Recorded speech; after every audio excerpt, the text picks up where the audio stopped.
Coach, let's get into some plays again. There were so many key plays in the game, but probably none bigger than a key third down. Yeah, this is at the end of the game here, and in the fourth quarter when you need to be at your best.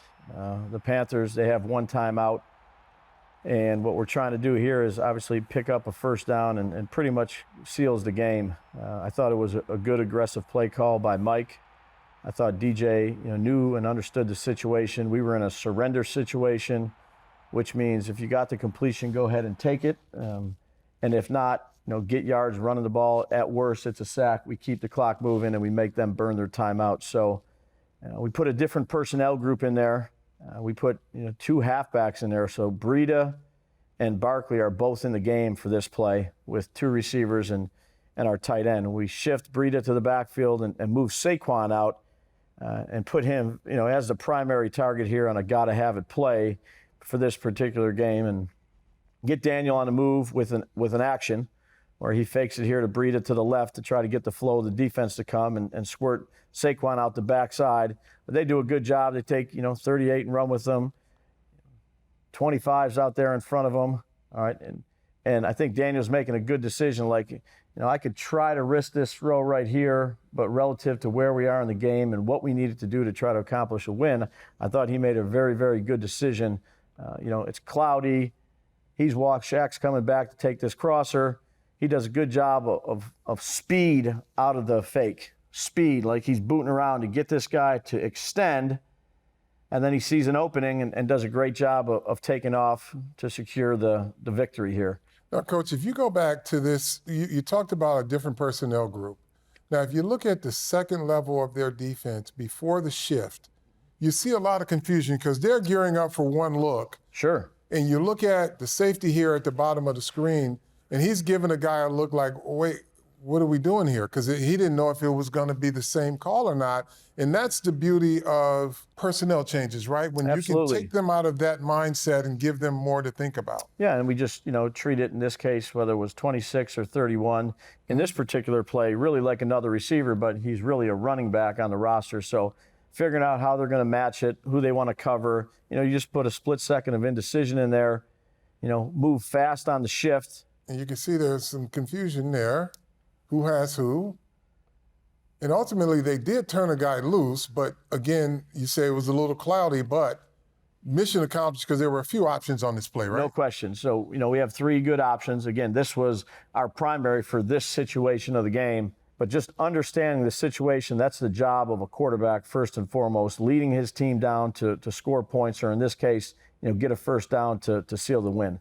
Let's take a look at another one. What do you got? Sure. So I would say another really good clip here. Again, we're in the fourth quarter, and this is a defensive clip where we're up by 3 points, and they have a big 2nd and 10. And I just think this sequence of plays really was well called by Wink and executed by the players. We show, 7 guys up, 1, 2, 3, 4, 5, 6, 7. We show them all up at the line of scrimmage. And now who's coming, I think that's the beauty of some of our defenses, interchanging parts. And we have 3 guys dropping out. The 3 guys that are sitting inside all drop out to their coverage. Do a great job of holding disguise here with Belton. We roll down to the middle of the field. We got 3 guys under, 3 guys deep. Jefferson, who came in and really did a good job for us and playing in his role, comes out and he's got a tough assignment in McCaffrey. And we just put a little bit of indecisiveness with this guy coming off the edge to make him throw it really as faster than he probably wants to throw it.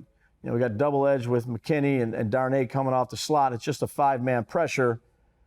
But again, an excellent open field tackle by Tony to really, you can see how much space that McCaffrey actually has. If he gets this, who knows where it goes.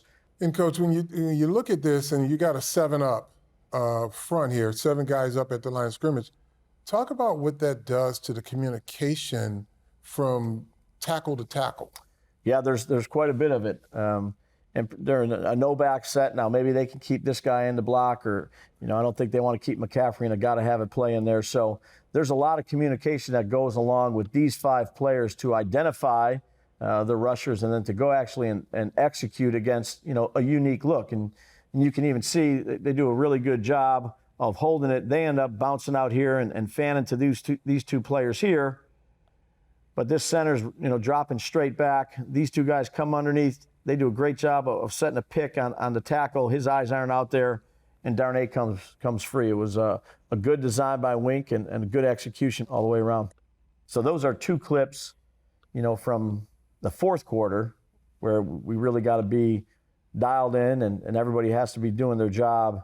And I'd say, our next clip here is, a tone setter. So now this is the first play of the game. Our kickoff team, and just brought a lot of juice to the stadium. I'd say to the players on the sideline, and just a straight 5-by-5 kickoff. We plan not to kick this one in the end zone on this particular play. Graham does a great job. He puts it right at the 1-yard line, and they go ahead and have to return the ball. So first Cam Brown is flying down here and trying to, blow up this guy, get off a block. We just missed the tackle between him and McFadden. Again, you got a bunch of blue hats to the ball playing with speed.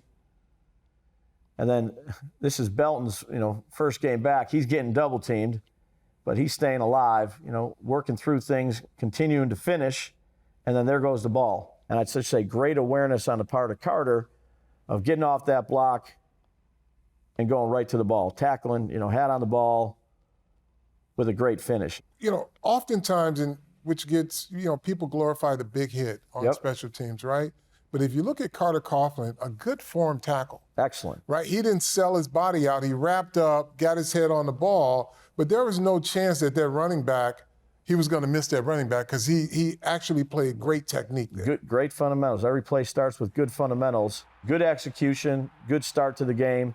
Obviously, we would like to punch it in to get off to even a faster start, but tone setter for our special teams unit and really for our team for the start of the game.